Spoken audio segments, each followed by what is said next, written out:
सूर्यदेव सिंह को आप जेल के तहखाने में मिल सकते हैं। गवर्नमेंट डिसिप्लिनरी एक्शन का मामला है, इसलिए हमारे साथ हमारे सेक्रेटरी के अलावा और कोई नहीं जाएगा। Right sir. This way please.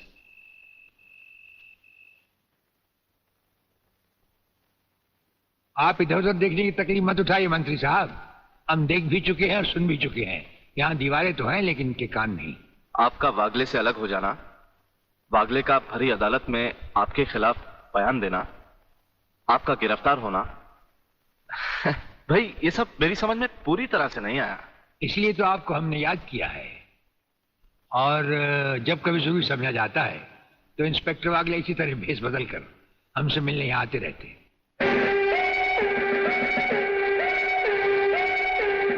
Sir, brigadier साहब का हमसे अलग होना, जेल में आ जाना, इससे दुश्मन हमें कमजोर समझकर लापरवाह हो जाएंगे और उनकी इसी लापरवाही का फायदा उठाकर हम उनकी जड़ें आसानी से काट सकते हैं। हम जिन जराइम की तलाश में हैं, उसकी कुछ जड़ें इस जेल की चार दीवारी में भी पैवस्त हैं। उन्हें ढूंढकर निकाल कर हमें खोदना होगा। और मंत्री साहब, आपसे खास बात ये कहना थी कि हमारी गैर हाजिरी में इंस्पेक्टर वागले आपसे हॉटलाइन पर बातचीत किया करेंगे। ये जब कभी भी आपसे कहें, आप हमारे लिए रिहाई के ऑर्डर भिजवा दीजिएगा। ठीक है, आप जब चाहेंगे आपकी रिहाई के ऑर्डर्स भिजवा दिए जाएंगे। नमस्कार। Cheers!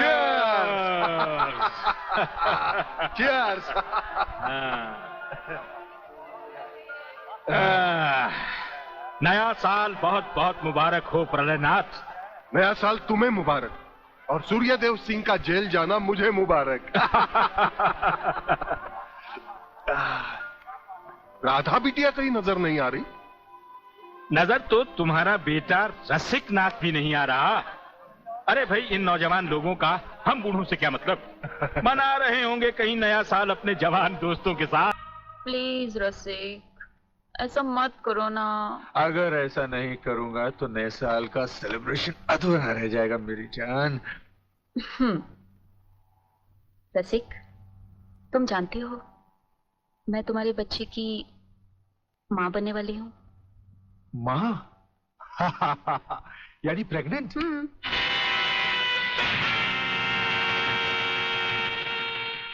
अनीता, तुम? हाँ, मैं। कह दो इसे भी, प्रेगनेंसी में परेशानी क्या है, करवा लो अबॉर्शन। शादी बाद में कर लेंगे, अभी तो हम बच्चे हैं। क्यों, यही कहा था ना तुमने मुझसे? और न जाने किस किस से कहा होगा। अनीता, अनीता, कब तक तुम मुझे यूं ही ब्लैकमेल करती रहोगी? राधा, राधा ये सब तुमसे झूठ बोल रही है। ये मुझे बदनाम करना चाहती है। इसकी बातों में मत आना तुम।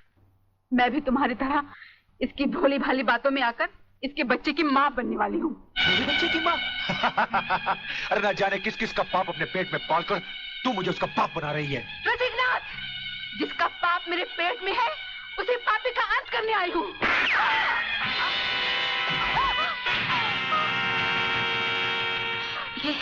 ये तुमने क्या किया? रसिक, तुमने इसे मार डाला? तो और क्या करता? हजारों औरतें जबरदस्ती मेरे गले पड़ रही थी। आज मैंने तुम्हारी सही शक्ल देख ली है रसिकनाथ। अगर ये एक बाजारू औरत थी तो तुम भी एक बाजारू कुत्ते हो जो जगह जगह मुंह मारते फिरते हो। मैं आज तुम्हारा भांडा फोड़ कर रहूंगी। मैं अभी पुलिस को फोन करती हूँ। साली, ज्यादा समझदार बनने की कोशिश की तो तेरा भी यही आशा कर दूंगा, समझे?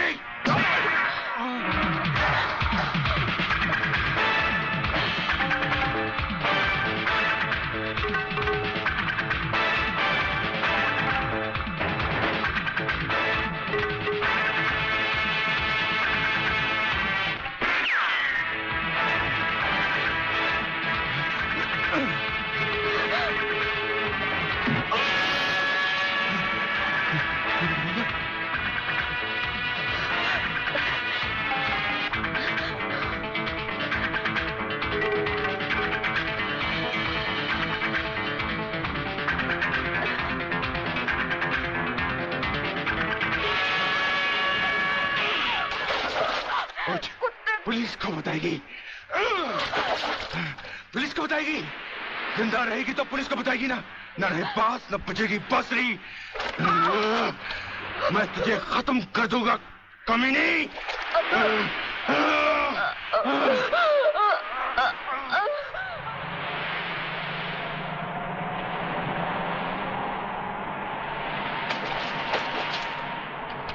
तो पीने का मजा ही नहीं आता। अरे क्या हुआ? अबे सामने देख, लड़की की लाश। अरे नहीं यार, ये भी कोई हमारी तरह नशे और मस्ती में चूर लगती है। चलो उसे और पिलाते हैं, अपना भी नया साल सुधर जाए। अबे नया साल सुधारने के बच्चे, अगर लफड़े में फंस गए ना तो जिंदगी बिगड़ जाएगी। हमें क्या मालूम वो जिंदा है या मुर्दा? क्यों संजू? कुछ भी हुआ लोग, मगर इंसानियत के नाते उसे देखना हमारा फर्ज है। चलो चलो देखते हैं।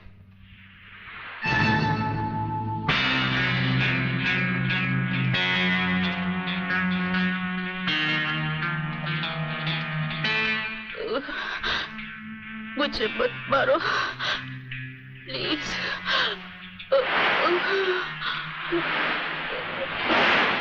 भगवान प्लीज मुझे मत मारो।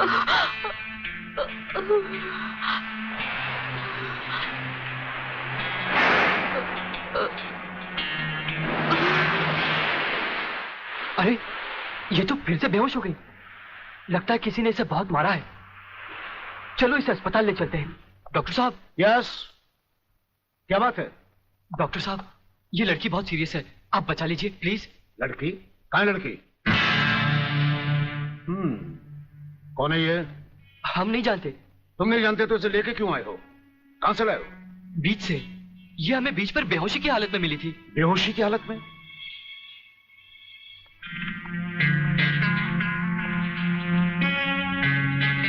इसकी हालत तुम लोगों ने इसके साथ 31st नाइट बना के तो नहीं की है ना? हम लोगों ने? ये क्या कह रहे हैं डॉक्टर साहब? नहीं नहीं, हम लोगों ने ऐसा कुछ नहीं किया। देखा तुम लोगों ने? मैं तुम लोगों को पहले ही कह रहा था। मगर नहीं यार, चुप रह तू, डरता क्यों है? डॉक्टर साहब, ये वक्त इधर उधर की बातों का नहीं है। हम पर भरोसा कीजिए और जल्दी से इलाज कीजिए। बातों से समझदार मालूम होते और मुंह से शराब की बदबू भी आ रही है। लेकिन भाई मेरे ये मामला तो पुलिस का है। पुलिस? हाँ। मगर पुलिस क्यों डॉक्टर साहब? क्योंकि इस तरह के केसेस पुलिस में दर्ज करवाए जाते हैं। मैं इंस्पेक्टर को अभी बुलाता हूँ। इंस्पेक्टर नीचे बैठा है। डॉक्टर साहब, संजय। आप लोग बैठिए। इंस्पेक्टर, कहाँ गए वो लोग? साहब, हम लोगों को मार के वो दोनों भाग गए। क्या बात है डॉक्टर साहब, आप इतने परेशान क्यों हैं? इंस्पेक्टर साहब, पता नहीं वो 3 लड़के इस लड़की को बेहोशी की हालत में यहाँ लाए। मैं आपको बुलाने गया, इतने में वो भाग गए। भाग गए?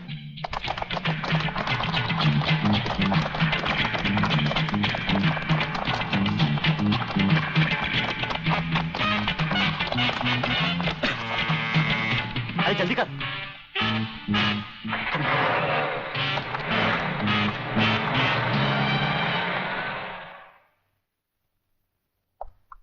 सर, ये है उस लड़की की मेडिकल रिपोर्ट। रेप केस है? नो सर, लड़की के पेट में 2 महीने का बच्चा है। लड़की को होश आया? No sir. उसका कुछ अता पता? अब तो उसके होश में आने के बाद ही पता लगेगा कि वो कौन है और उसके पेट में बच्चा किसका है। अंकल सेब में अंकल। अरे अंकल सेब में अंकल। अरे बेटे, अंग्रेजी को मार गोली और हिंदी में समझा। क्या बात है? काकाश्री, पिताश्री मेरे परलोक सुधारने का प्रबंध कर रहे हैं। अरे तुम वो मेरी हत्या कर। तुम जैसी कमीना औलाद को मार डालना ही बेहतर होगा। देखता हूँ आज तुम्हें कौन बचाता है। प्रलयनाथ, तुम बीच में मत बोलो जीवनलाल। इस कमीने ने आज मेरी इज्जत मिट्टी में मिला दी है।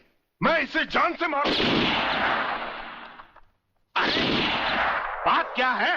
क्या किया इसने? ये बात तुम मुझसे पूछो तो अच्छा होगा। अच्छा अच्छा, रुक जाओ, शांति करो। बेटे रसिक, चलो उठो, बताओ क्या बात है? अंकल, अंकल मैं। हाँ हाँ बोलो, डरो मत। अंकल मैं एक लड़की से मोहब्बत करते हो, यही ना? हाँ। तुम भी कमाल करते हो प्रलयनाथ। बेटे की मोहब्बत बर्दाश्त नहीं कर पाए, उसे मारने पर तो लाए। अरे मोहब्बत करना तो आजकल के नौजवानों का फैशन है। बात यह नहीं है जीवनलाल, सच तो यह है कि इसकी मोहब्बत के चक्कर में वो लड़की इसके बच्चे की मां बनने वाली। ओहो, तो इसमें कौन सी नई बात है? करवा दो शादी। और अगर लड़की अपने बराबर की नहीं है तो करवा दो एबॉर्शन। मगर जीवनलाल बात यह है। अरे यार, ऐसे मामले में बात कुछ नहीं होती, सीधी सी बात है। अगर वो लड़की नहीं मानती तो पैसे वैसे देकर अपनी जान छुड़वा लो, और अगर फिर भी नहीं मानती तो तुम्हारे लिए किसी की जान लेना कौन सी नई बात है। प्रलयनाथ, तुम तो खामखा उस लड़की के लिए अपने बेटे की जान के पीछे पड़े हो। दरअसल बात यह है जीवनलाल कि वो लड़की तुम्हारी बेटी राधा है।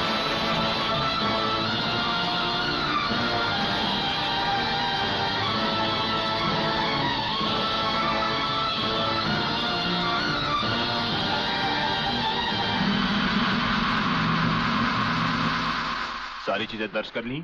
जी साहब। और हाँ, इस डेड बॉडी को जल्द से जल्द पोस्टमार्टम। साहब ये पर्स मिला है।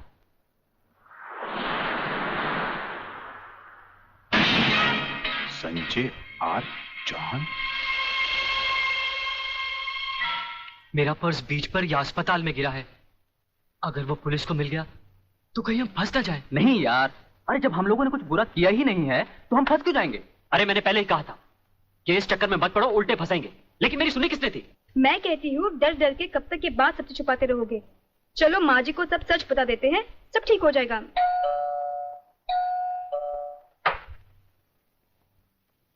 नमस्ते। नमस्ते।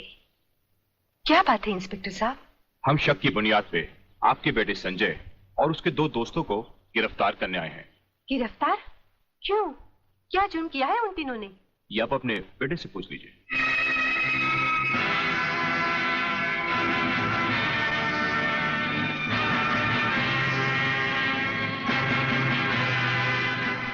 वाह गोटिया वाह, क्या खुशखबरी लाया है। डीआईजी रुद्र प्रताप का बेटा पुलिस के फंदे में।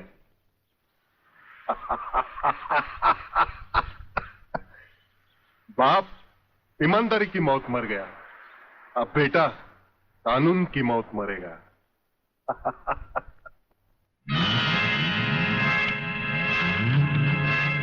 गोटिया आप देखना,